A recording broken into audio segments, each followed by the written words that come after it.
보이지 않는 것, 보이지 않는 것이라는 제목으로 말씀을 나누도록 하겠습니다. 오늘 설교의 제목은 보이지 않는 것입니다. 한때 우리나라에서 아주 유명했던 그림이 두 점이 있습니다. 소위 국민 그림으로 불리기도 했던 그림인데요. 버스와 택시에 타면 볼 수 있었던 오늘도 무사히라는 문구와 함께 기도하는 어린이가 그려져 있는 그림이었습니다. 당시 7, 80년대 사람들은 기도하는 소녀라고 불렀습니다. 지금도 기도하는 소녀라고 검색을 하면 종종 이 그림이 등장하기도 합니다. 그리고 당시 이발소에 많이 걸려 있었던 프랑스 화가 밀레의 만종이라는 그림입니다. 오늘도 무사히가 아침 출근 시간에 대중교통에서 사람들이 만나는 그림이었다면 저녁 해가 저무는 시간을 그린 만종은 퇴근을 상징하기도 했습니다. 이 두 그림 중에 왼쪽에 기도하는 소녀로 알려진 그림 속 주인공은 사실 소녀가 아니라 소년입니다. 이 그림의 원작은 1776년 영국의 화가 조슈아 레이놀즈가 그린 어린 사무엘입니다. 소녀가 아니죠. 어린 사무엘의 간절한 눈빛과 무릎을 꿇고 작은 손을 모아 기도하는 모습이 인상적입니다. 사무엘이란 이름의 뜻은 하나님께서 들으셨다입니다. 사무엘의 어머니 한나에게는 자식이 없었습니다. 그래서 비통한 마음으로 오랜 시간 기도해서 얻은 아들입니다. 한나는 하나님께서 주신 아들이라 여기고 평생 하나님의 일을 하며 살도록 엘리 제사장 곁에서 지내도록 합니다. 어느 날 사무엘은 하나님의 음성을 듣습니다. 그 순간을 화가는 그림으로 그려낸 것입니다. 무릎을 꿇고 두 손을 모은 자세와 함께 하늘의 빛을 우러러보는 그의 눈길과 기도할 때 말아올린 이 엉덩이 쪽의 발가락은 그가 어려서부터 하나님 앞에 얼마나 경건한 사람이었는가를 표현해주고 있습니다. 그런데 사무엘이 하나님의 음성을 듣던 그때 엘리 제사장은 나이가 많은 노인이었습니다. 지난주 예배 시간에도 사무엘과 엘리 제사장에 관해 살펴보았죠. 다시 한번 복습을 해보겠습니다. 사무엘상 3장 1절과 2절을 보면 어린 사무엘이 하나님의 부름을 받을 무렵 세 가지 상황이 있다고 설명을 드렸습니다. 첫째는 하나님의 말씀이 드물었고, 둘째는 환상, 즉 하나님께서 자주 나타나시지 않았다라고 말했습니다. 그리고 세 번째로 가장 심각했던 문제는 엘리 제사장의 눈이 어두워 잘 볼 수 없었다라는 것입니다. 자, 눈이 어둡다라는 것은 단순히 나이가 들어서 시력이 나빠졌다는 뜻도 되지만 또 한 가지는 영적으로 둔해졌다라는 것을 상징한다고 말씀을 드렸습니다. 구약시대의 하나님은 말씀과 환상을 통해 자신을 나타내셨습니다. 그런데 그런 일이 드물었고 종교 지도자였던 엘리 제사장마저도 하나님 앞에 바로 서지 못하는 모습을 보게 됩니다. 자, 어린 사무엘과 비교해서 나이 든 엘리 제사장이 영적으로 무능하게 되었다는 것을 이 눈이 어두웠다는 말에서 표현하고 있다라고 설명을 드렸습니다. 엘리 제사장이 얼마나 무능한 상태가 되었는지 사무엘상 1장 13절부터 14절을 보면 기도하느라고 입술만 움직이고 있었던 사무엘의 어머니 한나를 향해 술에 취했다라고 이야기를 했고 어, 자신들의 아들들이 나쁜 짓을 저지르는 것에 대해서는 이게 책망하거나 벌을 준 것이 아니라 오히려 그들을 타일렀다라고 되어 있습니다. 기도하는 여인은 책망하고 범죄하는 아들들에게는 관대하다. 이것은 제사장으로서의 어떤 직무를 수행하는 것이 잘못되어 가고 있다는 것을 나타내고 있습니다. 이렇게 불행한 말년을 보낸 엘리 제사장은 98세가 되던 해에 블레셋과의 전쟁에서 아들 죽고 또 언약궤마저 빼앗겼다는 이야기를 듣고 그 충격에 사망합니다. 그리고 사무엘의 사무엘이 엘리 제사장을 이어서 이스라엘의 사사로 세워집니다. 사무엘의 직책은 모두 세 가지였습니다. 판관, 즉 사사, 그리고 제사장, 예언자입니다. 사무엘 이후에 왕이 생기기 때문에 구약 성경의 가장 중요한 직분 중에 하나였던 왕, 제사장, 예언자 이 세 가지 직분 중에 판관이 일종의 왕 역할을 대신하는 자였습니다. 나라의 중요한 일을 처리했지만 왕처럼 백성 위에 군림하거나 큰 정치 세력을 이루진 않았습니다. 제사장은 하나님께 제사를 드려지는 제사를 주관했고 예언자는 말씀을 전하는 직분입니다. 사무엘이 사사로 세워지고 처음 했던 일은 종교개혁이었습니다. 우상을 파괴하고 신앙을 바로 세우기 위해서 노력하고 주변 나라들의 위협으로부터 이스라엘을 보호하는 데 애썼습니다. 사무엘은 선지자인 동시에 사사의 임무를 편파 없이 공정하고 정의롭게 수행했다고 알려져 있습니다. 유대 역사가 요세푸스의 기록에 의하면 그는 지방마다 도시를 하나씩 정해 놓은 다음에 1년에 두 번씩 직접 방문해서 백성들의 시비를 가려주었다고 합니다. 일종의 이동 출장소 내지 이동 상담실을 세워서 백성들의 어려운 문제들을 듣고 그들의 어떤 잘잘못을 가려주는 임무를 했습니다. 사무엘의 이런 수고 덕분에 이스라엘은 왕이 없어도 그리 큰 불편함이 없었다고 합니다. 그런데 사무엘이 세월이 흘러서 나이가 들자 문제가 생겼습니다. 사무엘상 8장 1절부터 3절 말씀을 보면 1절은 사무엘이 늙었다라는 말로 시작합니다. 이 늙었다라는 단어만 보면 사무엘이 무척이나 나이가 많았을 거라고 생각할 수 있습니다. 그런데 탈무드는 이 당시 사무엘의 나이가 52세쯤이었을 것이다 라고 이야기합니다. 52세. 고대 사회에서 노인의 기준은 50세였으니까 뭐 노인이라고 할 수 있겠죠. 그러나 이건 표면적인 진술일 뿐 핵심적인 요소는 사무엘 역시 엘리 제사장이 그랬던 것처럼 하나님의 뜻이 아니라 나이가 들자 자신의 경험과 계획을 따르게 되었다는 것을 설명하는 겁니다. 사무엘도 자기 마음대로 고집을 부리는 소위 꼰대가 되었다는 겁니다. 그래서 사무엘이 늙었다라는 표현은 이제 사무엘이 물러날 때가 되었다 또는 하나님 앞에서 벗어나기 시작했다라는 뜻도 됩니다. 그런데 여기서 사무엘이 큰 실수를 저지릅니다. 그냥 물러났으면 될 것을 사무엘상 8장 1절에서 3절을 보면 바로 엘리 제사장이 했던 그런 실수를 사무엘도 반복합니다. 사무엘은 자기의 직무를 대신하기 위해서 두 아들을 사사로 세웠습니다. 아, 사사 직분은 결코 세습해서는 안 되는 겁니다. 엘리 제사장에 이어서 사무엘 자신도 하나님께서 세우신 그 직분을 자신들의 아들에게 물려주려 했던 겁니다.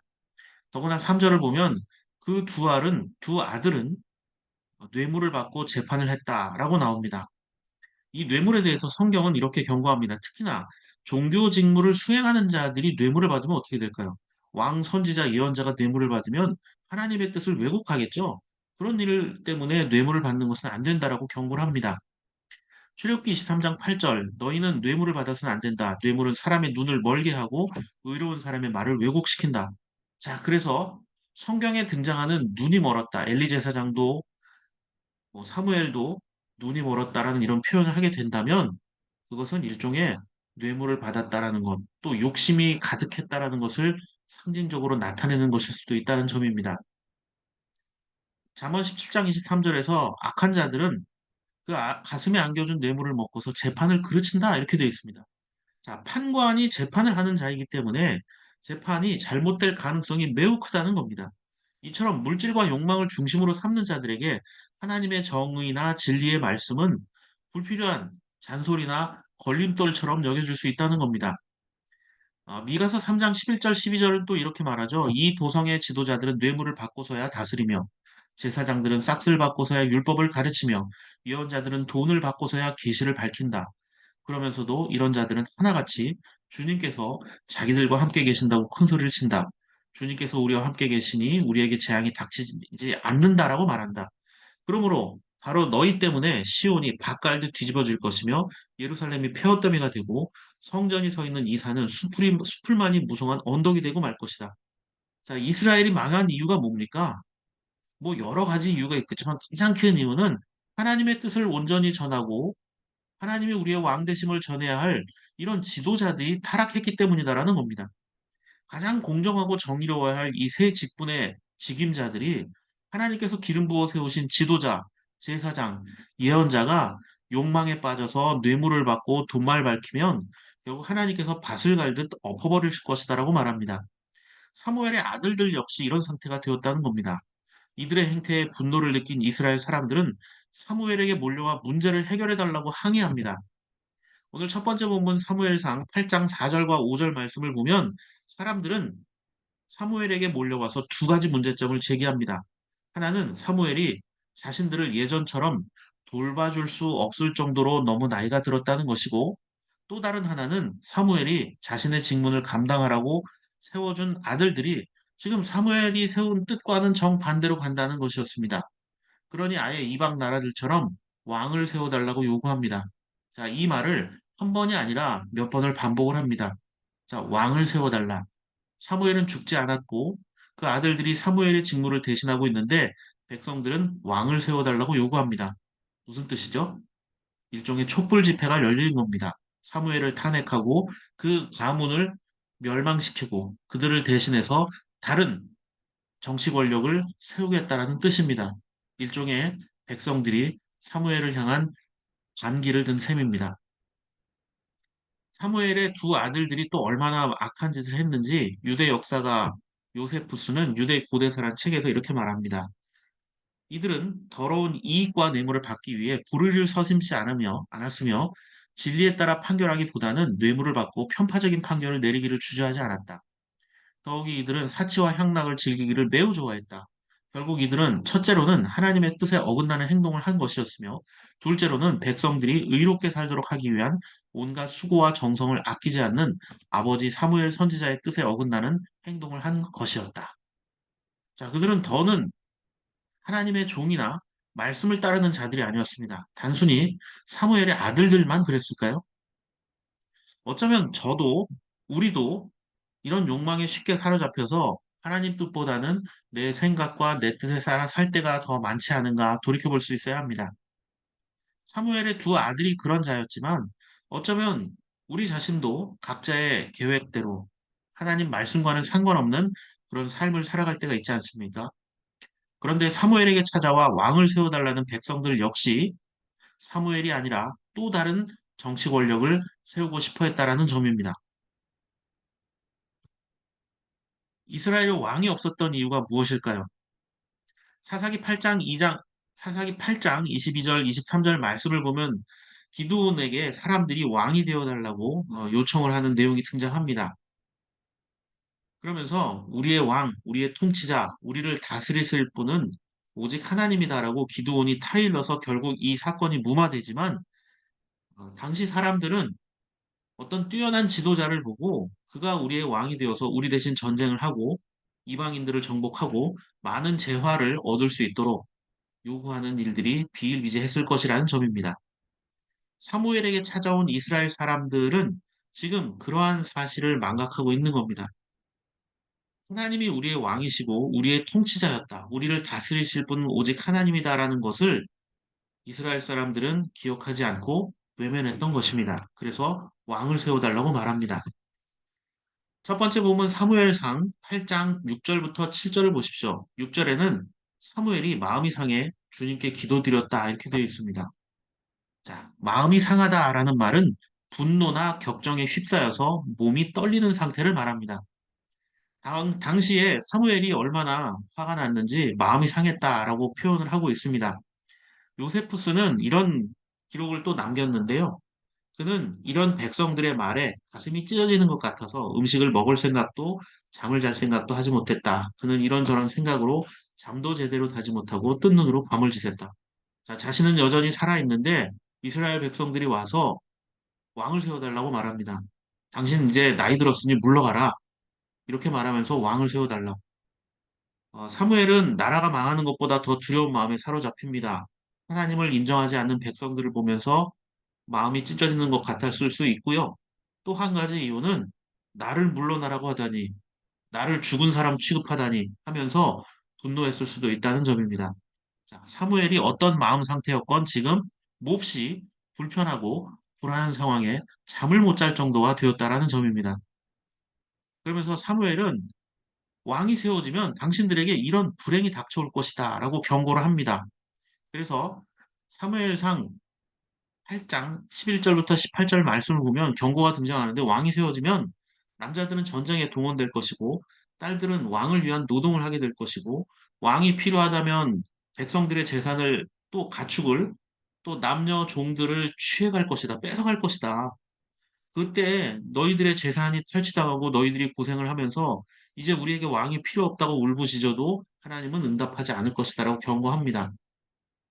그럼에도 불구하고 사람들은 여전히 왕을 세워달라고 말합니다. 사무엘도 답답했습니다. 그런데 어찌된 영문인지 하나님은 백성들의 요구를 들어주라고 말합니다. 19절부터 20절을 보십시오. 사무엘의 경고에도 불구하고 백성들은 두 가지 이유를 들어서 왕을 세워달라고 말합니다.